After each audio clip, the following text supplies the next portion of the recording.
महाभारत में आज आपको भक्तगणों जेगिस्वय का देवल को समतत्व बुद्धि का उपदेश तथा श्री कृष्ण का उग्रसेन के प्रति नारद जी के गुणों का वर्णन के बारे में महाभारत में आपको बताएंगे। आप इसको ध्यानपूर्वक सुनिए। युधिष्ठिर ने पूछा, पितामह, कैसे शील, किस तरह के आचरण, कैसी विद्या और कैसी पराक्रम से युक्त होने पर मनुष्य प्रकृति से पर अविनाशी ब्रह्मपद को प्राप्त होता है। भीष्म जी ने कहा, युधिष्ठिर, जो पुरुष मिताहारी और जितेंद्रिय होकर मोक्षोपयोगी धर्मों के पालन में संलग्न रहता है, वही प्रकृति से पर अविनाशी ब्रह्मपद को प्राप्त होता है।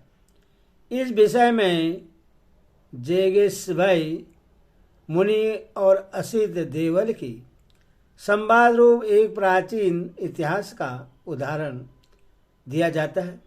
एक बार संपूर्ण धर्म को जानने वाले महाज्ञानी जेगिस्वय मुनि से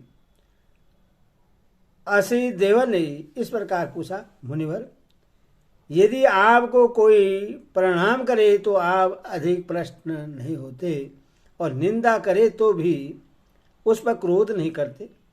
यह आपकी बुद्धि कैसी है, कहाँ से प्राप्त हुई है और इसका फल क्या है? उनके इस प्रकार पूछने पर उन महा तपस्वी ने संदेह रहित पवित्र और सार्थक वचनों में उत्तर दिया। जेगिस्वय ने कहा, मुनिवर, पुण्य कर्म करने वाले मनुष्य को जिसके प्रभाव से उत्तम गति और परम शांति प्राप्त होती है, वह बुद्धि मैं तुमसे बता रहा हूँ, सुनो। महात्मा पुरुषों की कोई निंदा करे, प्रशंसा के गीत गाए अथवा उनके सदाचार तथा पुण्य कर्मों पर पर्दा डाले, किंतु वे सब के प्रति एक सी ही बुद्धि रखते हैं। उनसे कोई कटु वचन कहा दे तो वे उसके बदले में कुछ भी नहीं कहते। बुराई करने वाले की भी बुराई नहीं करते। स्वयं मार खाकर भी मारने वाले को मारना नहीं चाहते। भविष्य में आने वाली बात की चिंता छोड़कर वर्तमान कामों को ही करते हैं। जो बात बीत चुका है उसके लिए शोक नहीं करते। किसी बात के लिए प्रतिज्ञा नहीं करते। उनका ज्ञान परिपक्व होता है। वे महाबुद्धिमान, क्रोध को जीतने वाले और जितेंद्रिय होते हैं। मन, वाणी और शरीर से कभी किसी का अपराध नहीं करते। मन में ईर्ष्या नहीं रखते। दूसरों की निंदा और प्रशंसा से दूर रहते हैं। अपनी निंदा अथवा प्रशंसा सुनकर उनके चित्त में कभी विकार नहीं होता। वे सर्वदा शांत और संपूर्ण प्राणियों के हित में संलग्न रहते हैं। हृदय की अज्ञानमयी घाटें खोलकर चारों ओर आनंद के साथ विचरा करते हैं। न तो उनके कोई शत्रु होते हैं और न वे ही किसी के शत्रु होते हैं। जो मनुष्य ऐसा आचरण करते हैं वे सदा सुख से जीवन बिताते हैं। जो धर्म के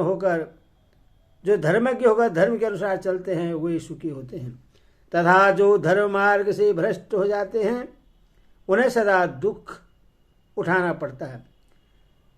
मैंने भी धर्म मार्ग का ही अवलंबन किया है। अथवा अपनी निंदा सुनकर क्यों किसी से द्वेष करूं, अथवा प्रशंसा सुनकर भी किस लिए हर्ष मानो। न निंदा से मेरी हानि होती है और न प्रशंसा से लाभ।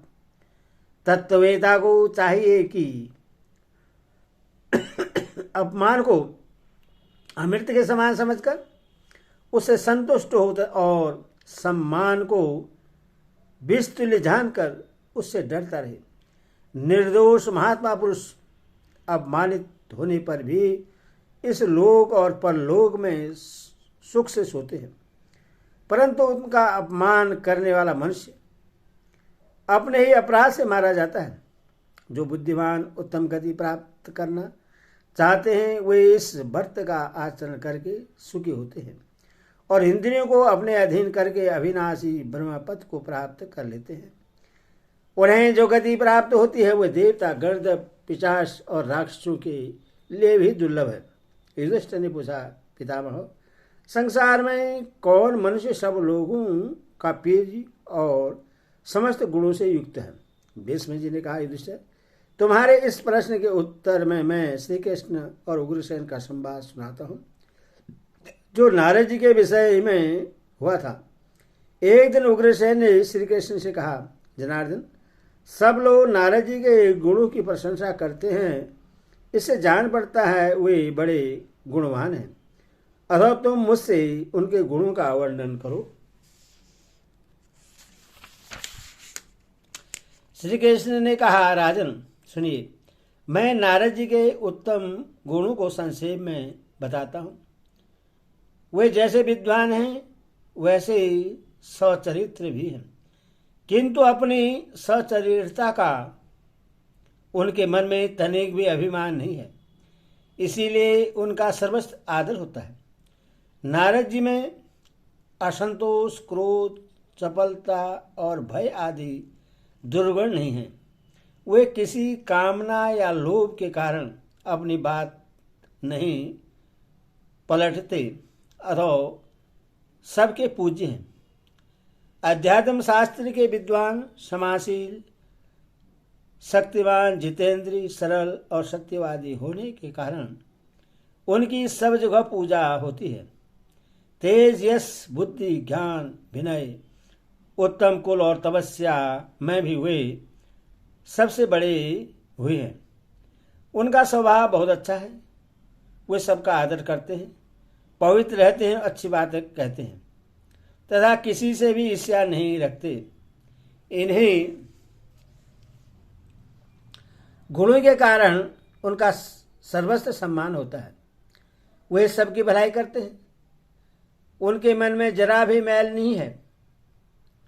उनकी सहन शक्ति भी बड़ी हुई है तथा वे सबको समान दृष्टि से देखते हैं, इसीलिए उनका न कोई प्रिय है न अप्रिय।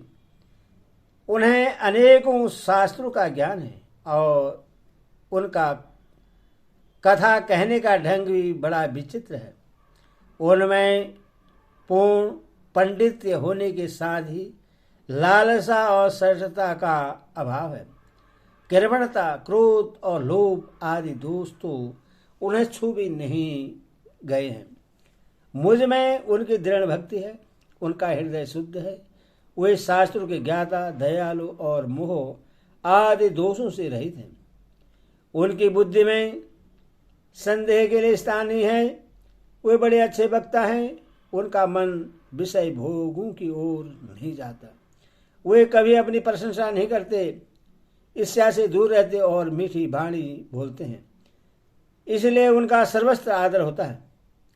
वे किसी शास्त्र में दो दृष्टि नहीं करते, समय को व्यर्थ नहीं खोते और अपने मन को बस में रखते हैं।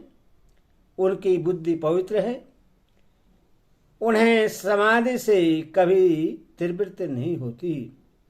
वे कर्तव्य पालन के लिए सदा उधर रहते हैं और कभी प्रमाद नहीं करते। लोग उन्हें अपनी भलाई के कामों में सदा लगाए रखते हैं। वे किसी के गुप्त रहस्य को नहीं प्रकट करते। धन मिलने से उन्हें प्रसन्नता नहीं होती और न मिलने से दुख नहीं होता। उनकी बुद्धि स्थिर और मन आसक्ति रहित है, इसीलिए सब जगह के लोग उनकी पूजा करते हैं। वे संपूर्ण गुणों से सुशोभित, कार्य कुशल, पवित्र, निरोग, समय का मूल्य समझने वाले और परम प्रिय आत्म तत्व ज्ञाता हैं। भला उनसे कौन प्रेम नहीं करेगा। हरि ओम तत्सत, हरि ओम तत्सत।